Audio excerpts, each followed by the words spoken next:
Ok, entonces estamos otra vez con Cultura y Evangelio, o Evangelio y Cultura. Y las sesiones pasadas estuvimos platicando acerca de qué decía la Biblia acerca de esta cuestión de la homosexualidad, y luego abordamos qué decía la ciencia o qué es lo que se ha descubierto.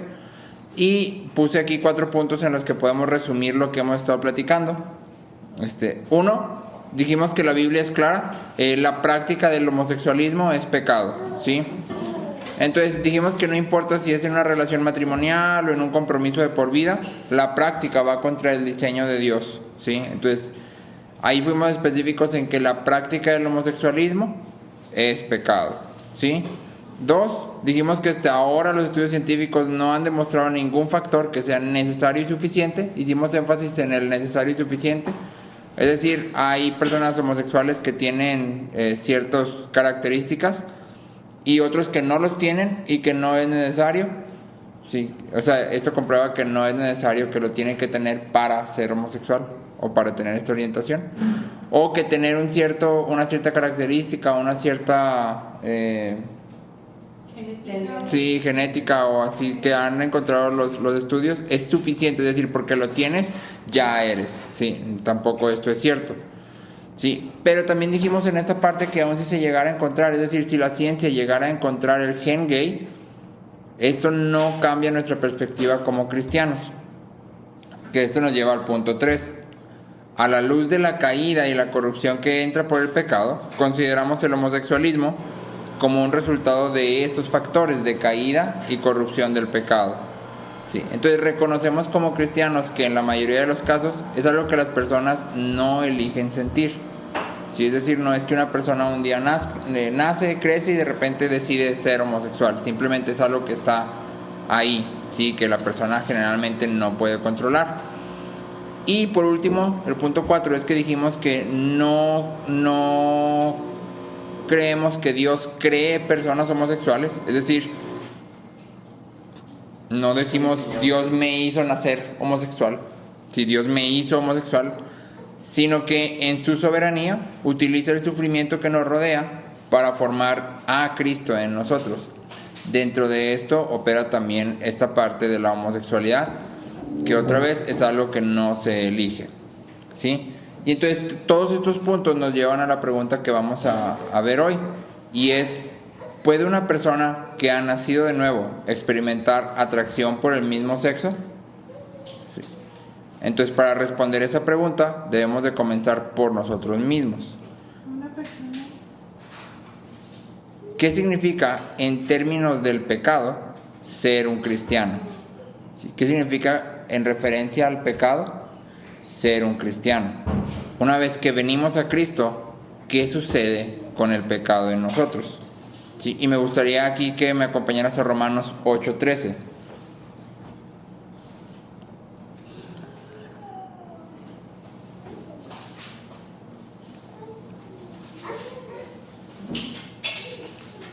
Romanos 8:13. Te voy a leer nada más la segunda parte de Romanos 8:13, que dice: pero si por el Espíritu hacen morir las obras de la carne, vivirán. Si por el Espíritu hacen morir las obras de la carne, vivirán. Sí, es Romanos 8:13, la segunda parte.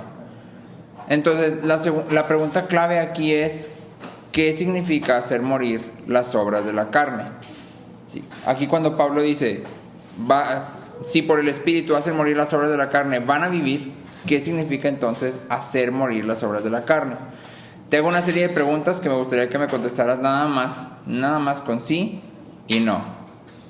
¿Se puede ser mentiroso y cristiano a la vez? Sí. Francia dice que no.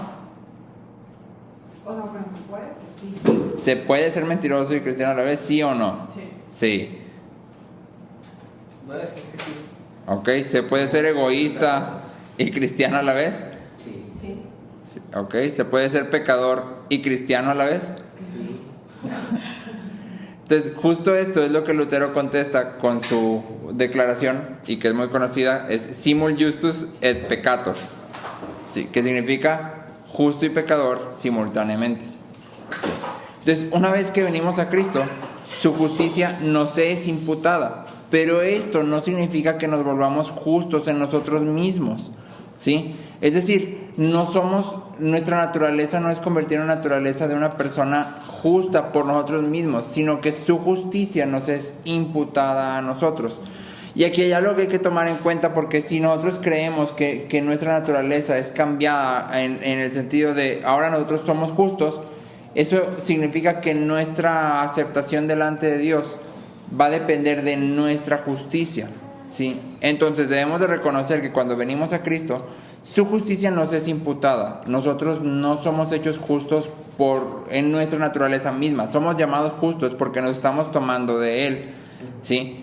Vamos a ser justos en naturaleza solo cuando seamos glorificados. En 1 Corintios 15, del 42 al 44, dice: se siembra un cuerpo corruptible, se resucita un cuerpo incorruptible. Se siembra en deshonra, se resucita en gloria. Se siembra en debilidad, se resucita en poder. Se siembra un cuerpo natural, que eso significa que está atado a las tendencias de la carne. Y lo dice, se resucita un cuerpo espiritual. Es decir, lo que va a seguir este cuerpo es aquello que es del espíritu. Pero esto va a ser hasta que seamos glorificados, ¿sí? No antes. Entonces, aunque el cristiano es considerado justo una vez que se ha unido a Cristo, sigue cometiendo pecado. Como dice Juan en 1 Juan 1:10, dice: si decimos que no hemos pecado, lo hacemos a Él mentiroso y su palabra no está en nosotros. ¿Sí? Entonces, una vez que venimos a Cristo, y esto ya lo hemos tratado mucho en Gálatas, una parte que debe de estar ahí constante en nosotros es el reconocimiento de pecado que hay, de manera que sepamos que por nosotros mismos no podemos agradar a Dios. Sí, la confesión de fe de Westminster dice: a quienes Dios llama eficazmente, también los justifica gratuitamente, no mediante la infusión de justicia en ellos, sino que les perdona sus pecados y cuenta y acepta a sus personas como justas, mas no por algo obrado en o hecho por ellos, sino solamente por causa de Cristo. ¿Sí? Entonces nota la primera parte, ¿no? A quienes Dios llama eficazmente, los justifica gratuitamente, no mediante la infusión de justicia en ellos, ¿sí? No es que Dios ponga en nosotros justicia, ¿sí? Sino que la de Cristo no la imputa. La justificación en sí misma no significa un cambio en el hombre, sino una declaración de cómo aparece a la vista de Dios. Así que la respuesta a todas las preguntas anteriores, como dijimos, en cierta forma es sí. ¿Por qué? Porque claro que se puede ser pecador y cristiano. De hecho, eso es lo que somos, ¿sí? Somos pecadores justificados. Somos, como decía Lutero, simul justus et peccator, simultáneamente justos y pecadores. O, como decía Pablo, ¿sí? De los pecadores, el primero, ¿sí? Entonces, no importa que estemos de este lado, nuestra condición en el sentido del pecado no ha cambiado en que desaparezca, ¿sí? Cambia en otra parte, ¿sí? Hacer morir las obras de la carne no significa desaparecer los impulsos pecaminosos que nos acechan, no significa dejar de sentir tentación, no significa que incluso algunas veces vamos a sucumbir ante esta tentación. Lo que sí significa, y esto es lo que debemos de mantener en el centro de este tema que estamos viendo, es que nuestros impulsos, nuestros deseos pecaminosos no pueden definirnos, ¿sí? Y entonces aquí yo les preguntaba, ¿se puede ser mentiroso y cristiano a la vez? Y la respuesta es no, porque nadie me puede definir a mí como mentiroso si es que yo soy cristiano, ¿sí? Puedo tener una tendencia a decir mentiras o una cierta inclinación a decir mentiras, o que mi pata de palo sean las mentiras. Sí, puede existir, sí, puede estar ahí, pero no me puede definir. En el momento que alguien me puede definir como mentiroso, entonces ya estoy rayando en el otro lado, ¿sí? Estas tendencias que están en mí no pueden definirme. Entonces, de esa forma, un cristiano no puede ser definido como mentiroso, como inmoral, como iracundo, como desleal, ¿sí? Sí sigue siendo pecador, pero el pecado no puede definirte. Tu identidad y mi identidad está en Cristo, ¿sí? Y entonces esto nos lleva directamente hacia la pregunta que estamos tratando hoy, que es: ¿se puede ser un cristiano gay? ¿Se puede? Sí. No, Bajo esa perspectiva, ¿no? bajo esa perspectiva no, porque si te define Entonces, Si te define Cristo, entonces. exactamente, si Tu te define identidad como es gay, Cristo. de acuerdo a esta descripción, no serías cristiano. Si tu patrón de conducta te identifica como gay. Yo diría que no. No, así nada más. No. O sea, o eres cristiano, güey. Ok. Yo tengo una duda. No, nada más contesta de preguntas, dudas al final. Pues no, así como tu voz. Ok, entonces la respuesta es sí y no. No en el sentido de que no podemos llamarnos cristianos, pero vivir un comportamiento contrario al que el Evangelio marca para el creyente. Sí. Sí, hablando de que los deseos que están en nosotros no podemos desaparecerlos. ¿Sí? Entonces, como cristianos, la Biblia no promete quitar aquellos deseos pecaminosos que se encuentran en nosotros, sino que nos llama a combatirlos. ¿Sí? Entonces, ¿se puede ser un cristiano gay? Sí y no. Sí, en que el deseo puede estar ahí. No, en que no me puede definir. ¿Sí? Acompáñame por favor a 1 Corintios capítulo 6 y vamos a leer del versículo 9 al 11. Capítulo 6 del versículo 9 al 11.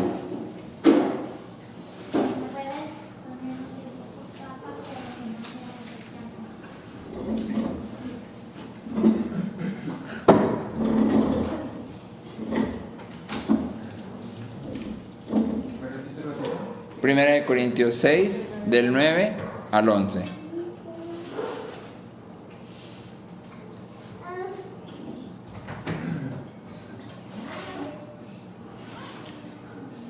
Es Pablo hablando, ya pasamos aquí por Corintios, dice, versículo 9, ¿o no saben que los injustos no heredarán el reino de Dios? No se dejen engañar, ni los inmorales, ni los idólatras, ni los adúlteros, ni los afeminados, ni los homosexuales, ni los ladrones, ni los avaros, ni los borrachos, ni los difamadores, ni los estafadores heredarán el reino de Dios. Y esto eran algunos de ustedes, pero fueron lavados, pero fueron santificados, pero fueron justificados en el nombre del Señor Jesucristo y en el Espíritu de nuestro Dios. Entonces, esto aparece aquí en 1 Corintios 6, donde Pablo le está diciendo, esto eran, pero ya no son. Pero si recuerdas, cuando avanzas un poquito más en Corintios, pues resulta que los corintios todavía seguían en muchas de estas cosas, ¿sí? Todavía seguían practicando muchas de estas cosas. De hecho, si avanzas a 1 Corintios, donde habla de la cena, que es 1 Corintios 11, hablamos ahí de egoísmo, ¿sí? Y de idolatría y de desconsideración. Entonces, esto que Pablo dice, eran, pero ya no son, no es un cambio en sí mismo ahí. O sea, antes eras idólatra, ya no, de repente ya no eres, ¿sí? Antes eras, no sé, dice aquí estafador, ya de repente ya no eres. No, hay un proceso, ¿sí? Y entonces, como cualquier otro pecado, mentira, ira, lascivia, la falta de dominio propio, todo tiende hacia lo mismo. Y esto lo platicábamos en Gálatas, tiende hacia la idolatría.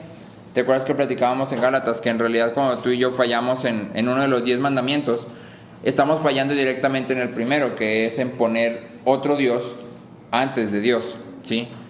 Fallar en cualquiera de los 10 es fallar en este, caemos en idolatría, cambiamos nuestro centro. Entonces, cuando ponemos nuestra orientación sexual como el centro de mi identidad, estoy elevando esta faceta de mi humanidad a un lugar que solo le corresponde a Cristo.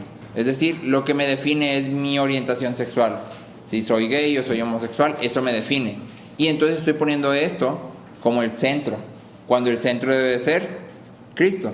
¿Sí? Cristo es de quien mi identidad fluye. Todo lo demás que me forma como persona gira alrededor de Cristo mismo, ¿sí? Y por lo tanto se alinea a Él. Entonces era lo que hablamos ahorita. Puede haber un impulso al enojo porque mi vida, mi experiencia, mi persona tiene ese impulso. Puede haber un impulso a las mentiras porque mi vida, mi experiencia me ha llevado a usar las mentiras como defensa. Tal vez puede existir el impulso, pero no me puede definir. Yo no puedo ser una persona iracunda, no puedo ser una persona mentirosa, ¿sí? No puedo, porque entonces ese es mi centro de identidad, no Cristo, ¿sí? Entonces, de la misma forma que tengo que tomar estas experiencias y luego hacerlas girar en torno a Cristo, ¿qué de esto sirve y qué no sirve? De esa misma forma, estas personas deben de alinear estos deseos al Evangelio, ¿sí? Si estamos diciendo que la homosexualidad es algo que no se elige, es decir, está en la persona, de alguna u otra forma está ahí cuando esta persona nace, Entonces lo que esta persona tiene que hacer es tomar estos deseos, esta tendencia, y alinearlo a Cristo. La pregunta es, ¿cómo? ¿Cómo puede una persona alinear estos deseos al Evangelio? ¿Sí? Para todos los creyentes, solteros y casados, heterosexuales y homosexuales, hay una consideración fundamental, ¿sí?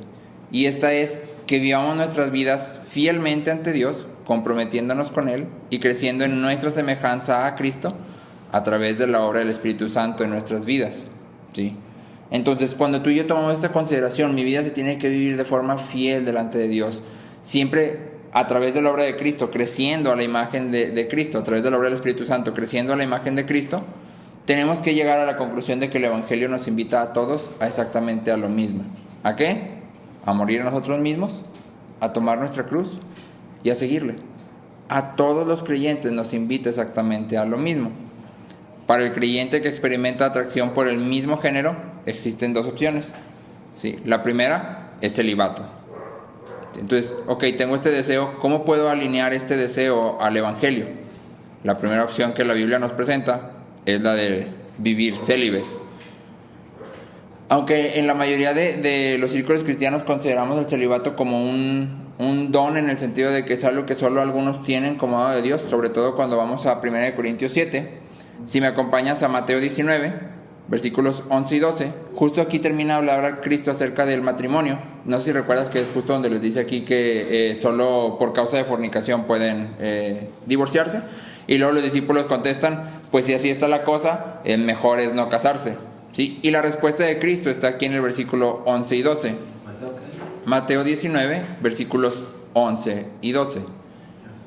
Dice, Jesús les dijo, no todos pueden aceptar este precepto. ¿Cuál? El de no casarse, sino solo aquellos a quienes les ha sido dado.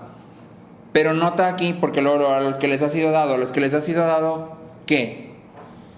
¿El don de no casarse?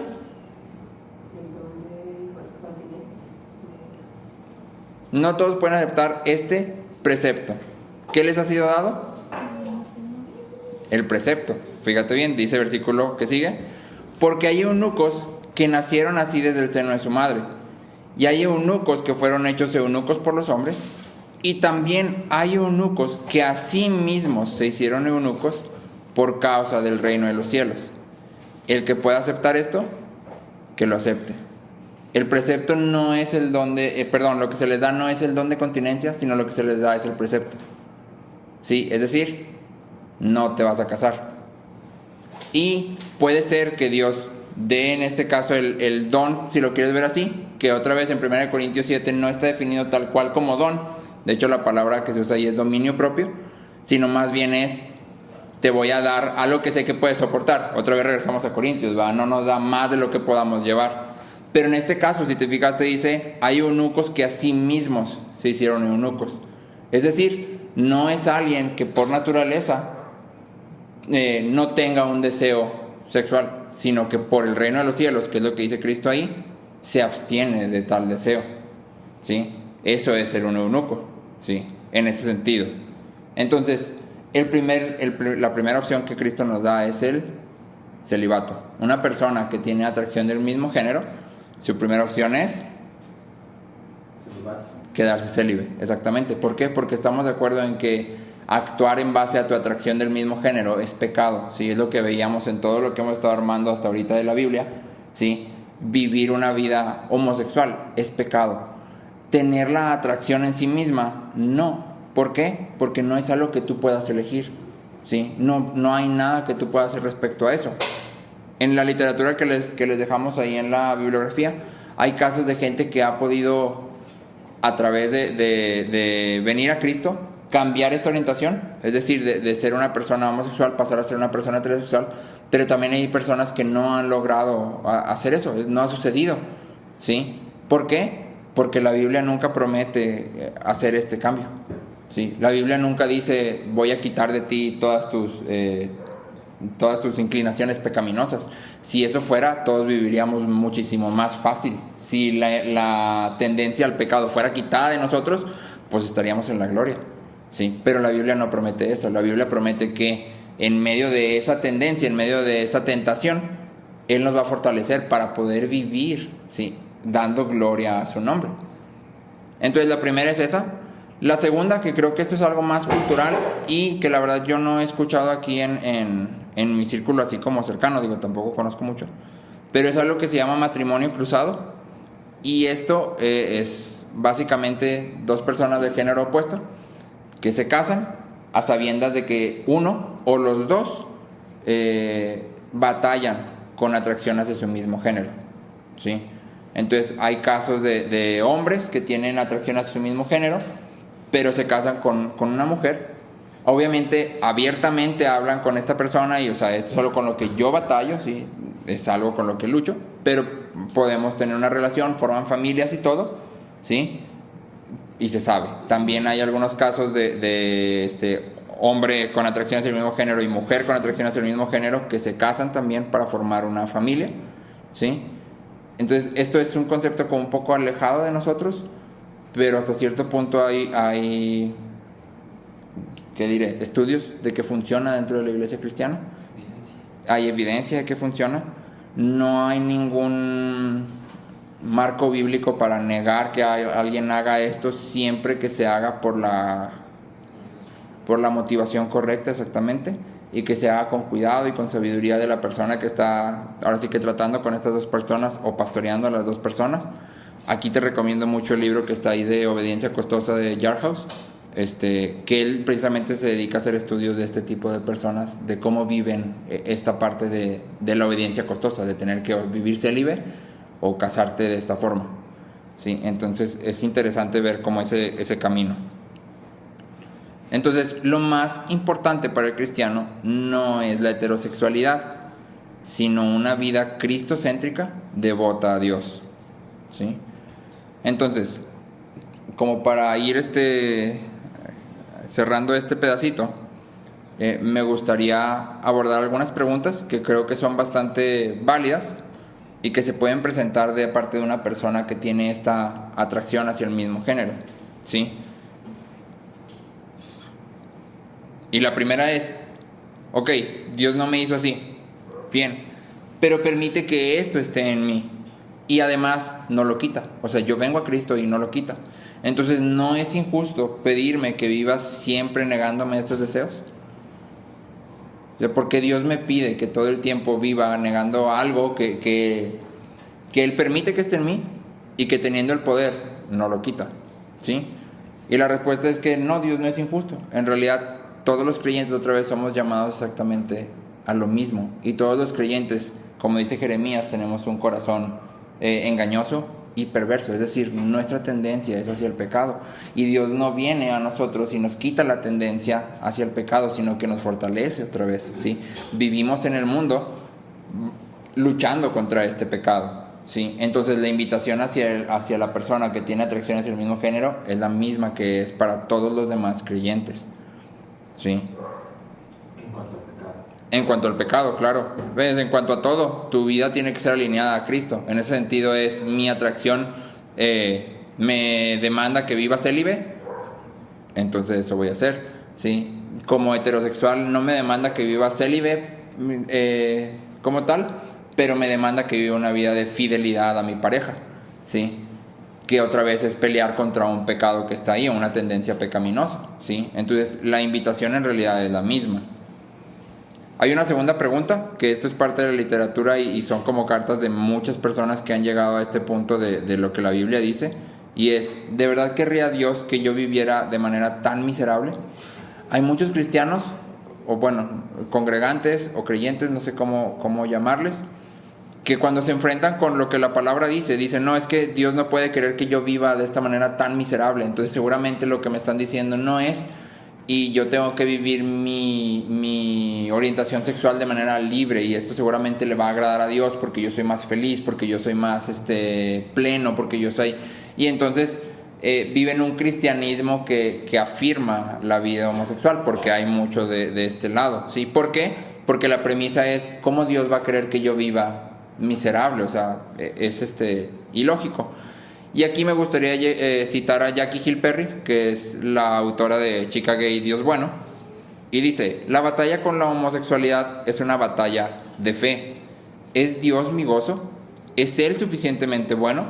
¿O sigo buscando cisternas rotas para satisfacer una sed que solo Él puede satisfacer? Fuimos creados para Él. Él es lo único que necesitamos. Él es bueno y sabio y es la fuente de todo descanso. Él es amable y paciente, justo y fiel, santo y el único verdadero Rey. Cristo es nuestro Salvador y nos invita a no solo ser sus siervos, sino sus amigos. Si lo que buscamos es amor duradero, solo en Cristo lo obtendremos. En Él hay plenitud de gozo. El celibato no significa que estos creyentes deban vivir solos, morir solos, nunca tomar una mano, nunca sentir afecto de otras personas o tener contacto con otros seres humanos. Entonces nosotros como iglesia, y esto es un poco lo que vamos a tocar la próxima sesión, si nosotros como iglesia debemos de pedir que estas personas vivan en celibato, lo debemos de pedir porque es lo que la Biblia está demandando.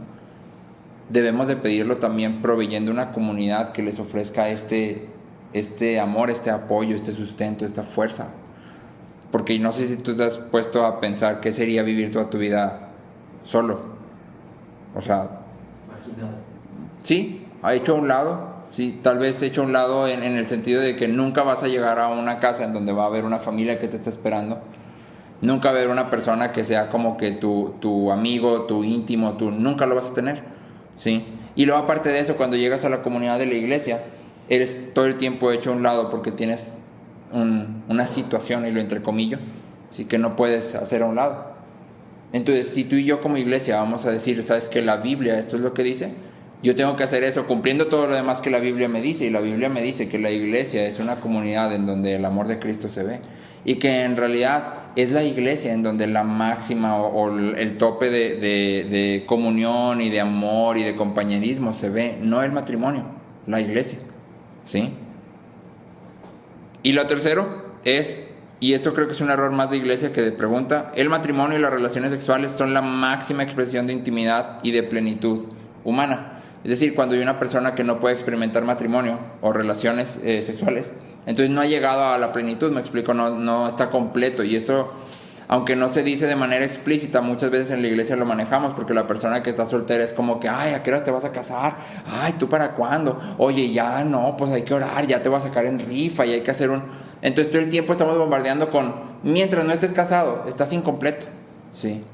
Y entonces estamos mandando un mensaje equivocado, ¿sí? Porque cuando vamos a la Biblia, y esto lo platicamos también hace algunas semanas, y vemos a Cristo, Cristo es un humano pleno y completo, totalmente. O sea, si hablamos de un humano plenamente humano, completo en todas sus facetas, Cristo es el ejemplo. Y nunca se casó y nunca tuvo relaciones. Entonces, esta no es una parte fundamental de nuestra humanidad, ¿sí? Y si lo llevamos más allá y vemos que la Biblia nos enseña que en el cielo ni el matrimonio ni las relaciones son relevantes, entonces ¿por qué nosotros aquí hacemos de estas dos cosas como el centro de todo, ¿no? O sea, mientras no tengas esto estás incompleto, cuando la Biblia en realidad no pinta esa imagen, sino que nos da otra totalmente. Cada uno de manera individual, como parte de la iglesia, tiene algo que aportar a la iglesia, sí, y como individuo en Cristo somos completos. Cuando nos unimos en matrimonio, nos unimos para otra función diferente, sí, pero no nos unimos para completarnos o para ser plenos o para experimentar la máxima intimidad que pueda haber entre dos personas. No es ese el objetivo del matrimonio, sí, y eso es algo que tú y yo tenemos que tener cuidado. Okay. Entonces abro aquí un paréntesis para preguntas. No sé si haya quedado claro lo que estamos hablando. Lo punteo de nuevo. Dijimos que todos los cristianos, como dice Lutero, somos simultáneamente justos y pecadores. Somos declarados justos, pero al mismo tiempo seguimos siendo pecadores. Y esto lo dice Juan. Si el que dice que no ha pecado, está mintiendo, ¿sí? Y su palabra no está en él. Entonces, en ese sentido decimos, todos los cristianos venimos a Cristo, pero seguimos batallando con esto. De esa misma manera, la persona que tiene atracción hacia el mismo género viene a Cristo, y esto no necesariamente tiene que ser quitado. ¿Dios puede quitarlo y lo ha hecho? Sí. ¿Lo puede hacer? Sí. No significa que lo va a hacer siempre, ¿sí? Entonces yo alineo todas esas tendencias al Evangelio. En este caso, las opciones para estas personas son celibato o matrimonio cruzado. El matrimonio cruzado, otra vez, yo lo como que punteo mucho, con mucha oración, sabiduría, discernimiento. Creo que es un tema muy complicado, pero no hay ninguna razón bíblica para negarlo, y entonces en ese sentido es algo que no podemos nosotros decir no, ¿sí? Pero se debe hacer con cuidado, ¿ok? Y Dios no es injusto de ninguna forma. Todo lo que se les pide a ellos se nos pide a nosotros, y entonces no hay injusticia. Todos estamos batallando con lo mismo, con un corazón perverso y malvado a causa de la caída. Entonces me gustaría cerrar nada más citando a C.S. Lewis. Me llamó mucho la atención encontrar esta carta de C.S. Lewis hablando de la homosexualidad. No había leído nada de él acerca de este tema, y la verdad me pareció muy interesante. Te la leo tal como está. Otra vez te recuerdo que los términos que usamos, atracción del mismo género y homosexualidad, no son equivalentes para nosotros. En el caso de C.S. Lewis, por su tiempo, sí. Entonces lo que aquí leo yo como homosexualidad, tómalo como atracción por el mismo género, no como homosexualidad en el sentido de una vida activa homosexual, ¿sí? Dice: nuestras especulaciones sobre las causas de la homosexualidad no son importantes, y debemos estar contentos con ignorancia. A los discípulos no les fue dicho por qué, en términos de causa eficiente, el hombre nació ciego, solo la causa final, para que las obras de Dios fueran manifiestas en él. Esto sugiere que en la homosexualidad, como en cualquier otra tribulación, estas mismas obras pueden ser manifiestas. Es decir, toda discapacidad esconde una vocación, si es que podemos encontrarla, la cual será transformada de necesidad a ganancia gloriosa. Claro que el primer paso debe ser aceptar cualquier privación que no sea lícita obtener. El homosexual debe aceptar la abstinencia sexual, tal como el hombre pobre debe dejar ir lo que de otra forma serían placeres lícitos, porque sería injusto para su esposa y sus hijos si los tomara. Todo lo que he dicho es que, como todas las demás tribulaciones, debe ser ofrecida a Dios, y su guianza debe ser buscada sobre cómo manejarla. Entonces, esto es una carta que C.S. Lewis le escribe a una persona que le está preguntando sobre cómo aconsejar a un homosexual. Y la verdad, cuando lo estaba leyendo, lo que me dio así como que me retumbó fue este pedazo de Juan, ¿no? Donde Luis dice: a los discípulos no les fue dicho por qué. O sea, ¿por qué nació ciego? Les fue dicho ¿para qué? ¿Para qué? Para la gloria, exactamente. Para que las obras de Dios fueran manifiestas. ¿Por qué? No sé, no tengo idea. No me dijeron ¿para qué? Y entonces de esta misma forma, tú y yo, cuando abordamos estos casos, no sabemos por qué, y es lo que hemos dicho. Ni la ciencia ni la palabra nos dan un por qué, pero la palabra sí nos da un ¿para qué? ¿Para qué?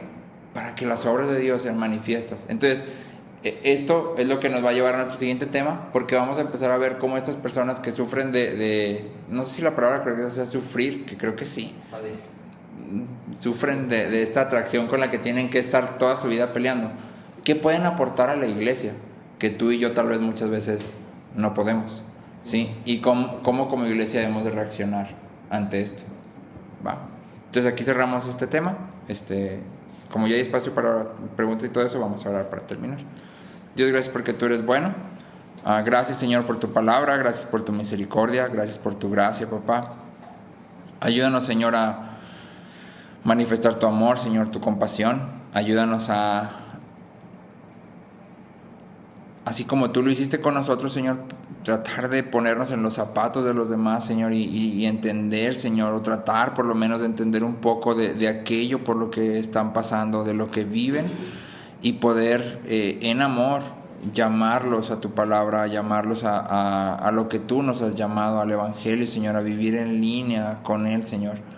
Ayúdanos también a fortalecer sus brazos, Señor, a poder apoyarlos y a proveerles esta red de protección, Señor, este sustento, esta comunidad que los pueda fortalecer y los pueda acompañar en esto que tienen que vivir, Señor. Así con cada uno de los que estamos aquí, Señor, no solo con estas personas específicamente. Perdónanos cuando hemos considerado los pecados de aquellos que están a la par de nuestra como mayores que los de nosotros mismos. Incluso perdónanos cuando hemos creído que somos mejores, más santos, más puros, no sé, más piadosos, Señor. Ayúdanos a reconocer que nuestro pecado es igual que el de todos los demás, Señor, y que nosotros somos los primeros de los pecadores, Señor, que necesitamos tu gracia completa y que dependemos totalmente de ti, y desde ese punto poder extender nuestra mano en ayuda a los que nos rodean, Señor, reconociendo que todos necesitamos lo mismo, necesitamos tu sacrificio, tu gracia, tu amor, Señor. Gracias porque nos das tu palabra, gracias porque podemos encontrar en ella respuestas para estas preguntas difíciles.